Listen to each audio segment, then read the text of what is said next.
the new, faster 5G cell systems could interfere with the altimeter, just when pilots need it most. Now, with the system going live tomorrow, the airline CEOs have written this letter asking that the 5G sites within 2 miles of airports remain turned off for now, warning that immediate intervention is needed to avoid significant operational disruption to air passengers, shippers, supply chain, and delivery of needed medical supplies. The FAA is uncomfortable with the safety risk, and as a consequence, the impact on our operations to mitigate that would be a significant setback. Concerned about potential interference, the FAA has already issued a notice to pilots. As 5G goes live Wednesday, the FAA will prohibit pilots from using altimeters during landing at more than 80 airports near 5G sites, including large airport hubs in Dallas, New York, Chicago, and Seattle. If those airports experience bad weather, the CEOs warn, the vast majority of the traveling and shipping public will essentially be grounded, facing cancellations, diversions, or delays. This is reckless, it's dangerous, and it's got to stop. Take a pause. This is about a cell phone signal, and we're focused on protecting lives. But the cell phone industry insists there is no 5G risk to planes, recently telling NBC News 5G networks operate safely without interference in nearly 40 countries around the world, and it will be no different here. Transportation Secretary Pete Buttigieg. Look, the wireless carriers are impatient to deploy technology that stands to make a big impact, a positive impact on our economy. But on the aviation side, we've also got to make sure that it's safe. Yeah, the airlines are warning that they could be forced to ground large numbers of planes because they're not yet certified to operate around 5G sites. And government aviation sources say as the system goes live at midnight, we could see mass cancellations at airports where weather moves in, potentially thousands of flights on the West Coast. Tomorrow, some airlines are planning to staff command centers, Joe, to address urgent pilot issues that come up, starting at midnight and going through the next few days if there's not a last-minute agreement to stop the rollout near airports. Back to you. All right, Tom, we know you'll keep an eye on it. Thanks so much. And now it's time for our CNBC Money Minute, the biggest financial headlines of the day and why they matter to you. Silvana Henao is back with us. Silvana, good morning. Hey guys, good morning. Well, Toyota is cutting production in February by about 150,000 vehicles, citing the global semiconductor chip shortage. The world's biggest automaker says it will still build 700,000 cars worldwide next month, more than last year, but less than initially planned. It says demand remains strong, but it will suspend operations at some plants in Japan throughout February. Ford is ramping up its e-commerce business. It struck a deal with Stripe to process transactions for orders and reservations, handle financing for commercial customers, and route payments to local dealers. The tie-up is part of Ford's larger restructuring plan, which includes investing $30 billion in electric vehicles. And a plant-based COVID vaccine could be in the works. A pharmaceutical startup in Thailand is trying to develop such a treatment. It uses leaves from an Australian tobacco plant. The company completed phase 1 human trials of the vaccine in December and is planning phase 2 trials in February, followed by late-stage tests in June. It's hoping to submit data to Thailand's government for approval by this summer or fall. Guys, back to you. All right, interesting. Pretty amazing, yeah. Silvana, thanks so much. Thank you got it. Now, one of the nation's largest retailers is getting into the cryptocurrency business. Walmart has filed a patent to start offering its own cryptocurrency for customers to use as a form of payment, and they're just the latest company getting in on it. But if you're like us, you may be struggling to keep up with all things crypto, from the vocabulary to the logistics to, well, how does it even work? So I am going to get my pen ready here. Yeah. We're going to take some notes in this next segment as we break it all down for you right now. Let's bring in crypto blockchain plug founder Naja Roberts to explain all this to us. Good morning. So you are an expert in this field, and you actually even have a camp to teach kids how to be financially literate in this new crypto world. So that's great. You could speak to us like those children. Yeah, because that's what we need. Absolutely. Let's start very basic. What is cryptocurrency? And then also with Walmart deciding that they're going to have their own. I mean, how does it have value if somebody can just pop up and decide, hey, we're going to have a crypto now? You know what? The biggest thing that we all need to know is that money can be anything that someone is willing to accept for goods and services. So we're already in the digital space. And so when we think about Apple Pay, Venmo, PayPal, those things right now, we're already utilizing them, as well as Bitcoin. And so Bitcoin and several other cryptocurrencies, unfortunately, there are about 15,000 of these cryptocurrencies currently, but they're not all created equal.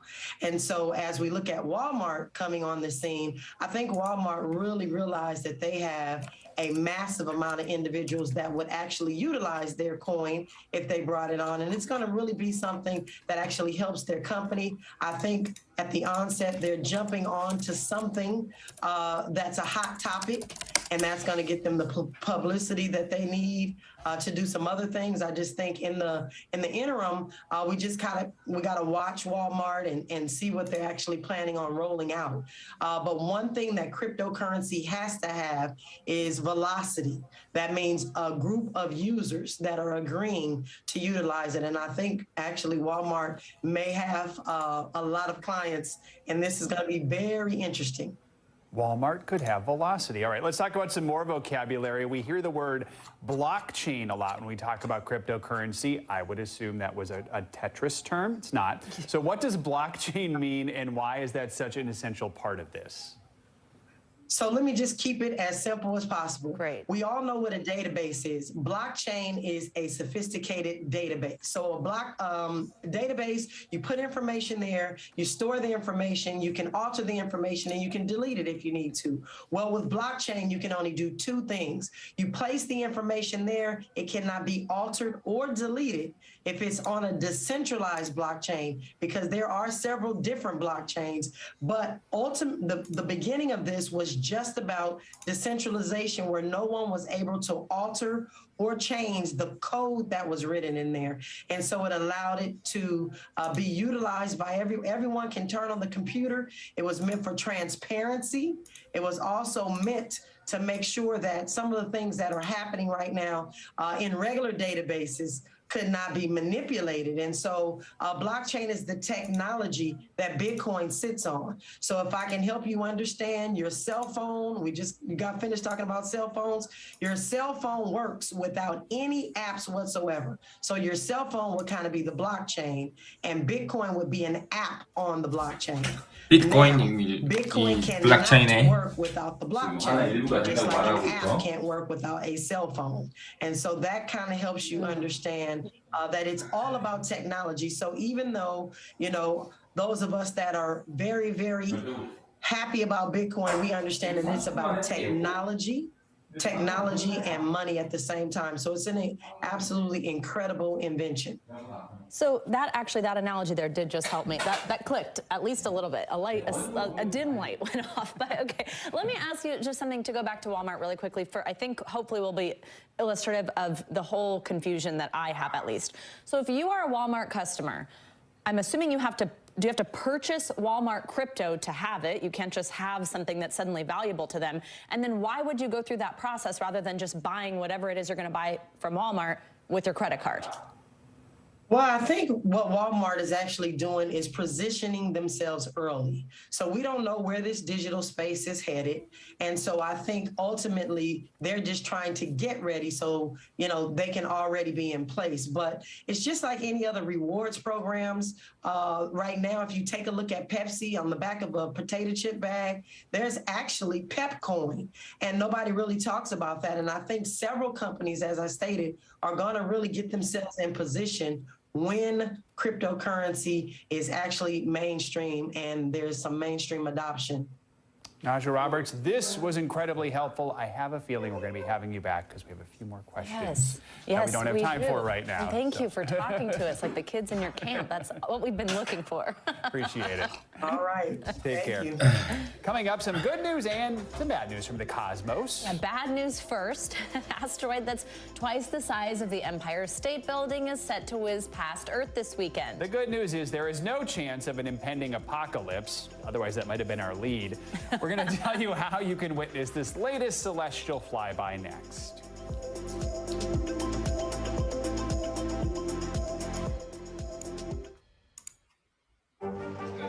What is going to happen? 아, 이거 어렵네.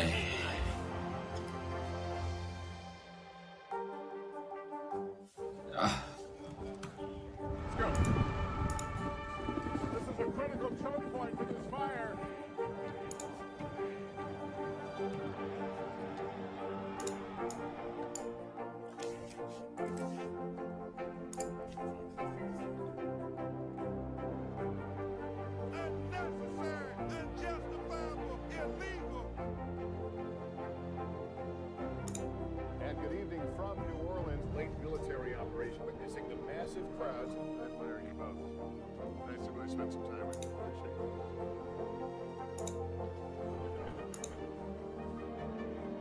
At any moment now.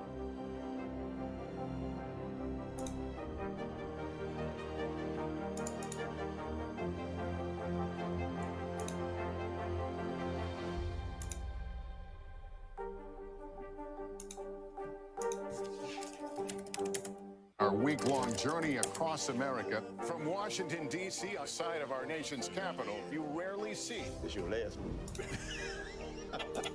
Was talking smack part of this?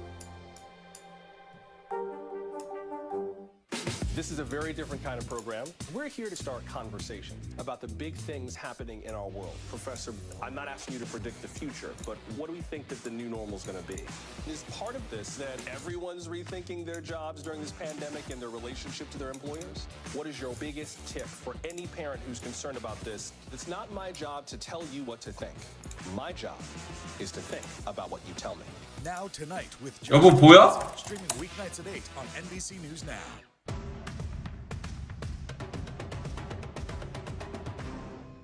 민주야 보이니? In just a few hours, 민주야 내 말 들리니? 내 말이 들리면 채팅을 한번 쳐봐. The last time the space rock was this close was nearly 90 years ago, but this time you'll be able to watch it live on YouTube because there was no YouTube 90 years ago. NBC News correspondent Gadi Schwartz has more on this close encounter. When it comes to space rocks, it's all about cosmic timing. 스페이스 락에 관해서는 모두 to the deep impact variety that exploded on the big screen.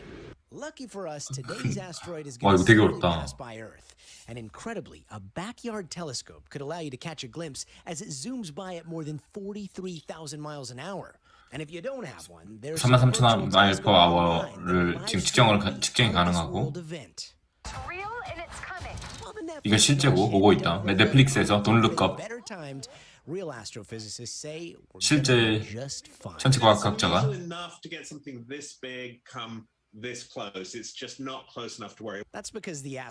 너무 가깝지 않기 때문에 걱정할 필요는 없다.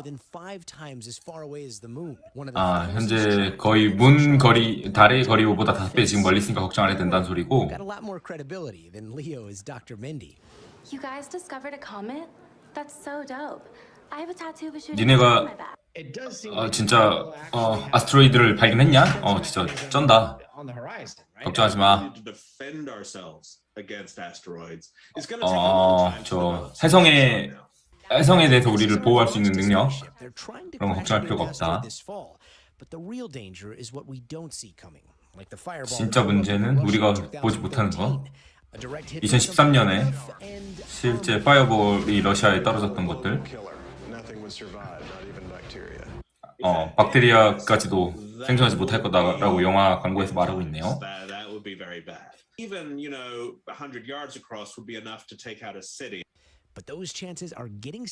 한 100야드 정도 되는 이제 아스트로이드는 해성은 시티 자체를 날려버릴 수 있을 정도로 파괴력이 높다는 거죠. Gadi Schwartz, NBC News. All right. Yeah, exactly. Planetary defense. Thanks. That does it for this hour of morning news now. But the news continues right now. 여기까지가 아침 뉴스였고 계속 진행됩니다. 민주야 너무 어려워.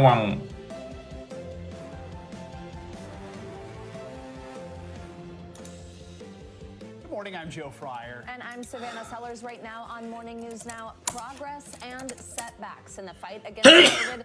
And the situation all depends on where you live. In much of 지금 상황은 네가 어디 사느냐에 따라서 다 다르다. With experts warning a peak won't come for weeks. 전문가는 But for the states hit first by the winter wave, some signs of relief as infection rates begin to drop. We have team coverage mapping out the latest and what it could mean for the weeks ahead. Plus, we'll check in with a doctor ready to answer your questions. Battle on the Hill, the future of American democracy taking center stage at the Capitol. Today, Senate lawmakers set to debate two bills aimed at protecting voter rights. The legislation backed by President Biden, but doomed without the support of two members of his own party. This one day after an impassioned call to action by the family of Martin Luther King Jr. Martin Luther King Jr. If you can deliver an infrastructure bill for bridges, you can deliver voting rights for Americans. If you do not, there's no 네가 bridge 그러지 in this 않는다면 nation that can hold the weight of that failure. 그걸 할 수 있는 지금 More 지역은 on their 없다. message ahead of today's historic debate. In the dark, parts of the Northeast digging out from that massive winter storm. This morning, thousands of people without power, with temperatures still below. 수천 명의 사람이 지금 전기 없이 지금 윈터스톰에 지금 문제가 있다는 거고요. 지금 기후 변화에 의해서 지금 동물들을 구하기 위한 노력들이 지금 있다는 얘기고요.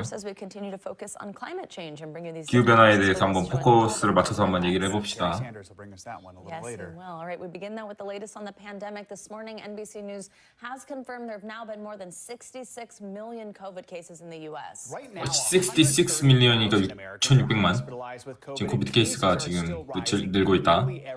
Despite that, there are some signs of progress in regions first hit hard by Omicron. In states like New Jersey, Rhode Island, and Connecticut, cases appear to have peaked. 지금 들리는 지명들에 지금 프로그레스가 지금 보이긴 하지만 from earlier this month, but other parts of the country are still getting slammed. According to an NBC News tally, California has now surpassed 7 million COVID-19 cases since the start of the pandemic, becoming the first state to hit that mark. We have team coverage to help us break down and understand the latest on the pandemic. Joining us now is NBC News medical reporter Erica Edwards. Dr. Bob Lahida will join us in a moment. Erica, we'll start with you, and we're going to start with schools. We've been talking about how fast the Omicron variant has spread. That's made it hard for some schools to keep their classrooms staffed. What's the impact you're seeing, and how are school districts handling this surge? Yeah, hey, Joe, good morning. You know, the impact coast to coast has been enormous. Schools in Washington State, Kansas, Missouri, even New York have had to cancel classes either because of high community transmission of COVID-19 or because so many teachers and other staff have called out sick. Now, for those schools, districts that have been able to remain open, districts are calling on, National Guardsmen, school board members, even parent volunteers to step in as either substitute teachers, 선생님 지원자가 참석을 하기도 하고 and cafeteria staff. 카페테리아 스타프들 District had 300 teachers out sick last Friday. We talked with the school district's superintendent. 300명의 선생님들이 지금 없다. Here's what he had to say. We're having a pretty difficult time. 힘든 시간을 보내고 있고 지금 수업을 다 커버하기 위해서 like our paraprofessionals, our librarians, our reading teachers, our 지금 읽어줘야 되는 선생님들, 그다음에 모든 선생님들이 지금 다 비어 있다. Some school districts have actually 연마대 MLK holiday weekend into this. MLK 지금 마틴 루터 킹 할리데이를 지금 추가로 늘려서 지금 보내고 있다는 거죠. 지금 학교에 사람들이 없어서. It strikes me these areas are in the Northeast where vaccination rates are high. So 백신율이 굉장히 높은 데인데도 불구하고 그래서 timeline looking like this for Omicron. 오미크론이 지금 이렇게 크게 지역을 강타했는데 어떻게 보고 있냐 라고 얘기하고 있습니다.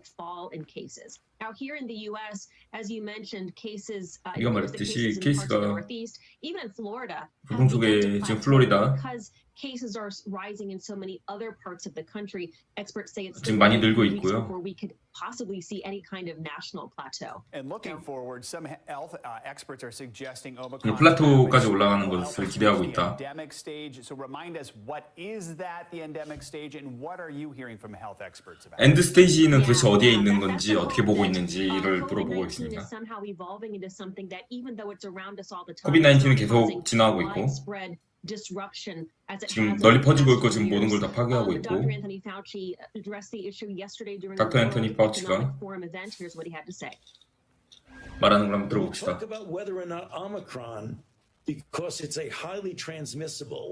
오미크론은 굉장히 지금 전파력이 높고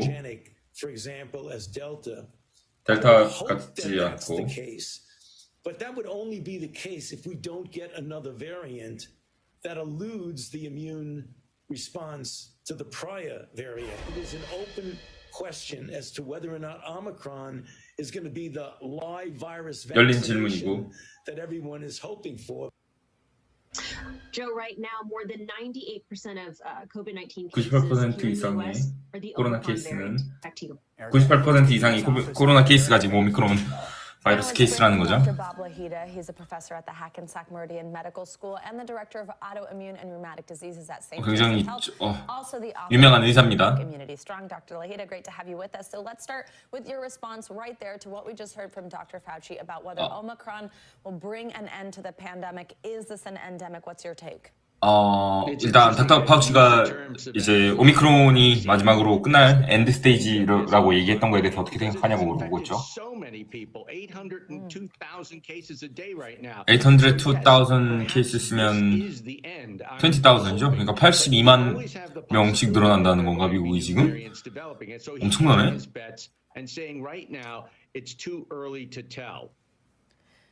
너무 이거에 대해서 끝난다고 말하기에는 너무 지금 시기상조 아닌가라고 얘기를 하고 있습니다.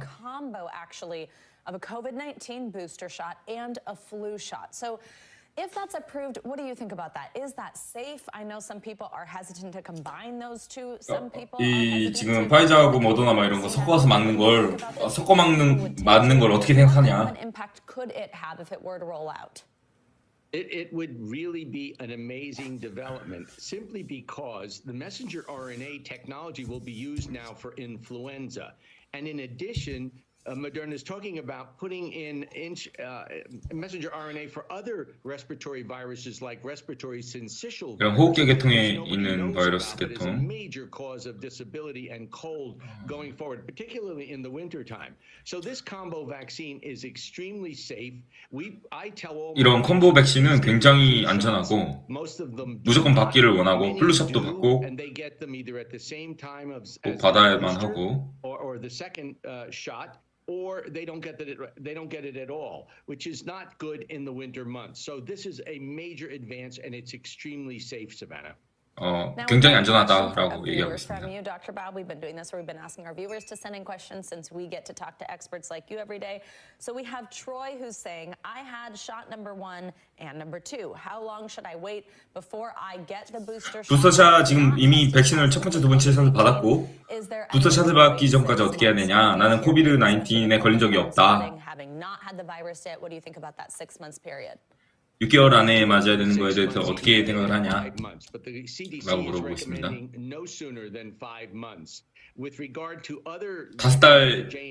5달보다 더 빠르게는 맞지 말라고 얘기를 하고 있고요.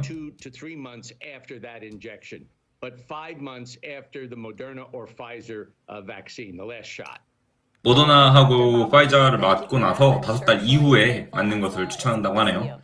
Now, if you have a question for one of our doctors, let us know. Our doctors are ready to answer them. 질문하고 싶은 게 있다면 뭐 아래 이메일로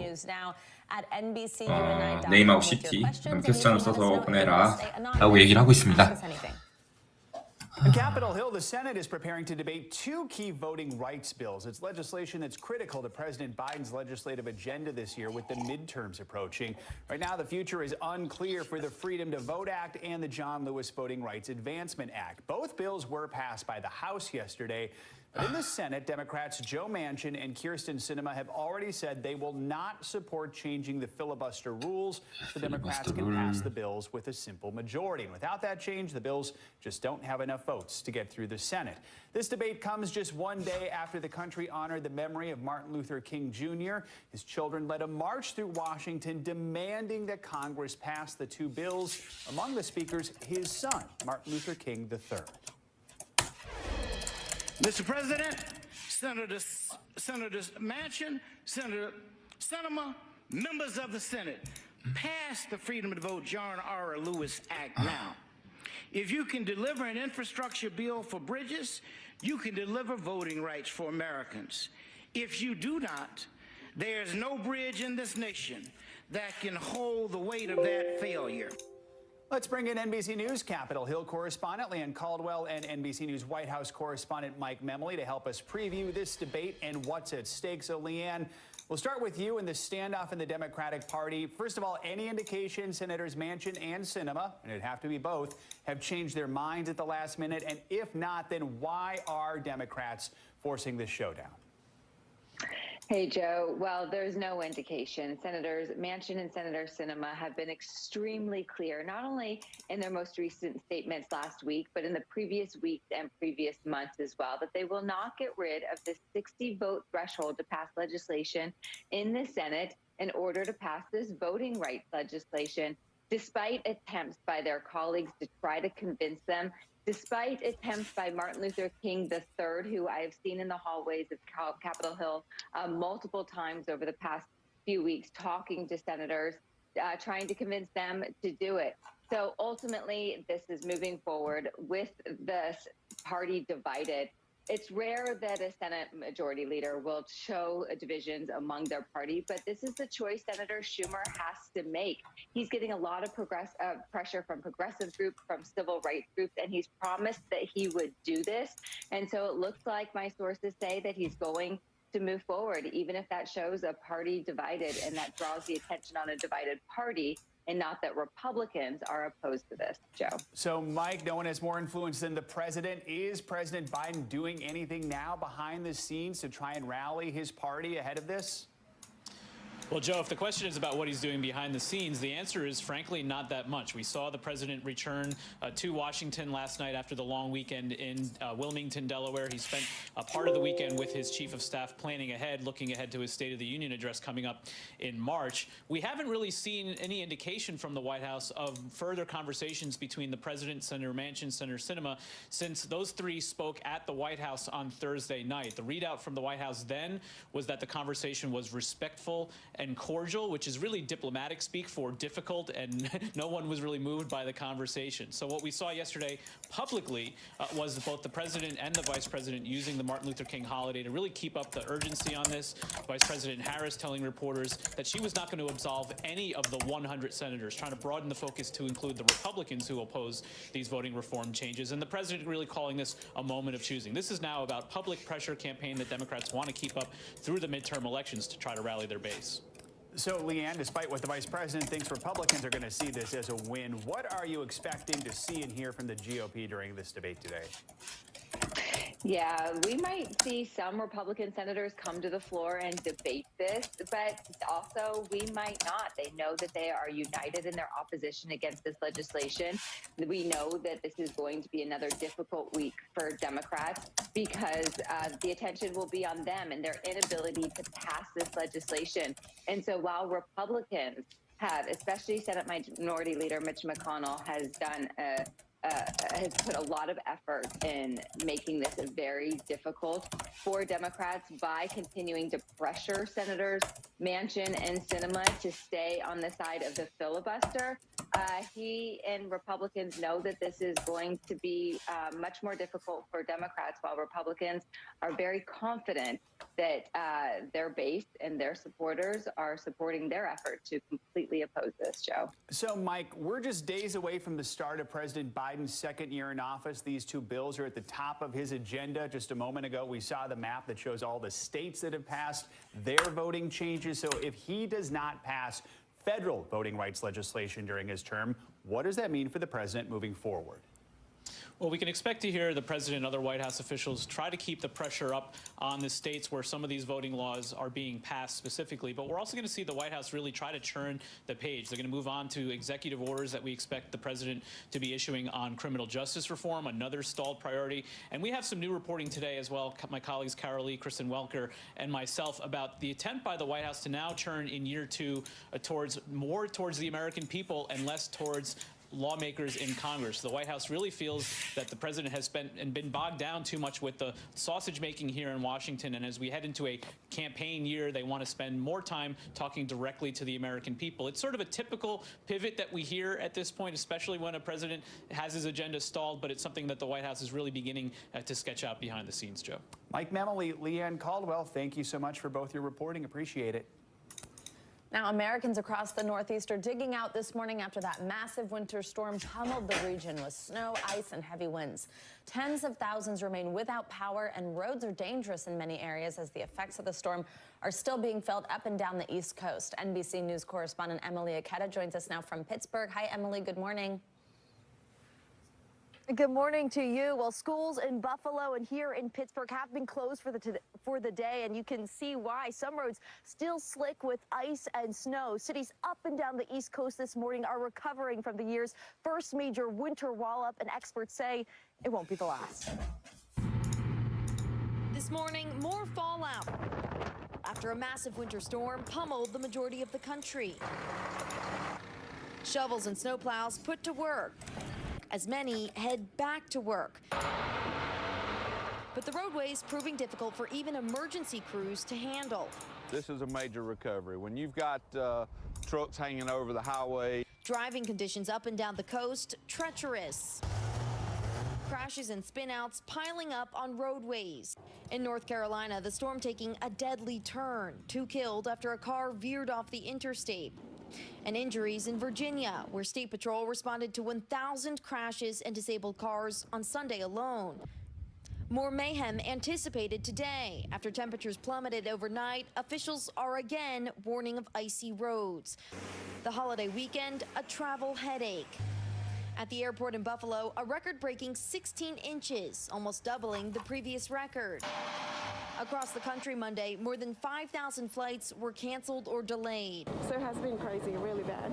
As millions are still digging out after snow, freezing rain, and high-powered winds caused chaos from Florida to New England. Dangerous wind gusts ripping off the roof of a nursing home in Maine, fueling monstrous waves in Massachusetts and causing coastal flooding in Connecticut, while 13 states logged double-digit snowfall totals.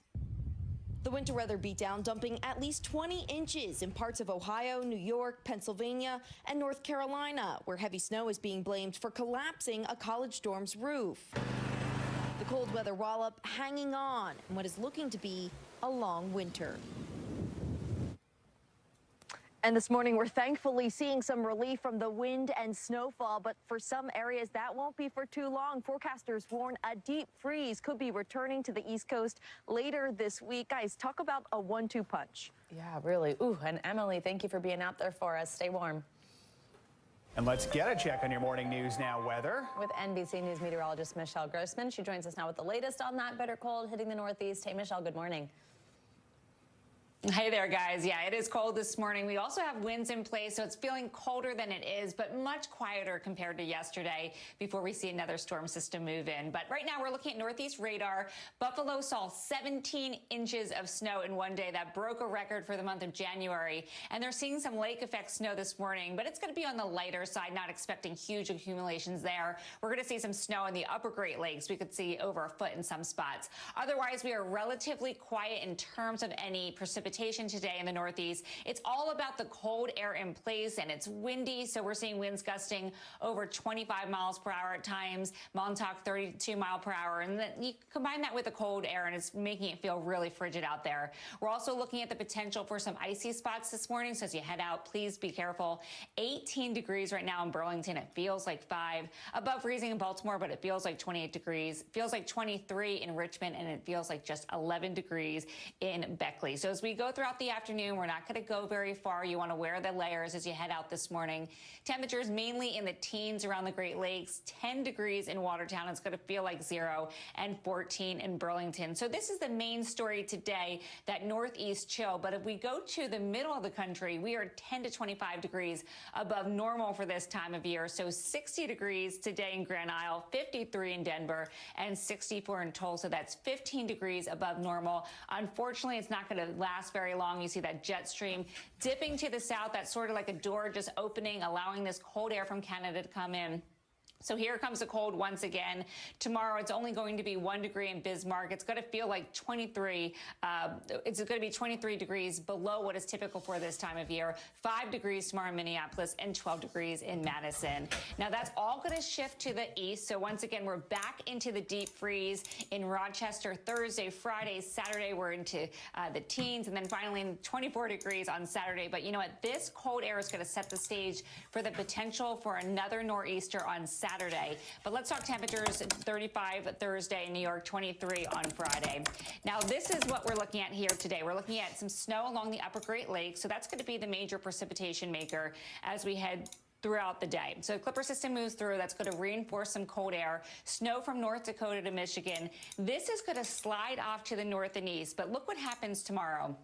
You have some snow in New England, but along that trailing cold front, you see some pink there. That's more freezing rain. You see some blue. That's some snow as well in parts of Kentucky, also Tennessee. But you also see a lot of rain and some heavy rain in places that already got a lot of rain the past month or two. So places in Tennessee, Mississippi, Alabama. You see those reds and yellows along the trailing, the last edge of this cold front. 내 말 들려? We could possibly see some severe weather in those 여보, places. 통역 진짜 어려운 것 같아. Into the 형님. Gulf Coast states, and that's what we're going to be watching on 통역 Wednesday. 어렵다. But for today, that chill does return to the northeast, a Clipper system in the northern plains, mild in the middle of the country, and then we're watching a few showers in the southwest. As we head towards tomorrow, we're going to see those strong storms that I told you about, that cold front, and again, could see the possibility for some really strong winds, maybe even a tornado isolated, but we'll talk more about that tomorrow. Arctic chill in the northern plains, lake effect snow once again, so more snow for Buffalo, Syracuse, places like that. And then, guys, I hate to show you this, but we are watching 나 이거 보여주긴 싫은데. another storm come this weekend. It seems like every weekend 다른 통역이 다른 이제 스톰이 지금 몰려오고 있습니다. we look at. It's the American model, the GFS, showing that we're probably not going to get a lot of snow along in New York City, Philadelphia, DC. It looks like most of that snow. 할 수 있어. 나도 노력해 살 거야. South, but I will 조용히 end 해. with this because the European model, which we look at often for snow, it looks like we could see a major snowstorm along the I-95 corridor with winds. And blustery conditions once 안 again. 돼. So we're going to 지금 check this with you guys. 그만 갈 수 없어. Quite a bit different. I know, right? We'll see who's right. All right. Thanks, Michelle. Coming up, emergency in the Pacific following a massive volcanic eruption. Up next on Morning News Now, the latest from Tonga as we get our first look at the devastating aftermath, plus new fears that the death toll there could rise after the break. Hey everybody, it's Hoda Kotb from the Today Show. I am so excited to tell you about my new podcast, Making Space with Hoda Kotb. I sit down with some incredible people and we'll hear some uplifting stories. Listen to Making Space now on Apple Podcasts. Still to come on the Channel 2 News. Well, the waters are certainly receding.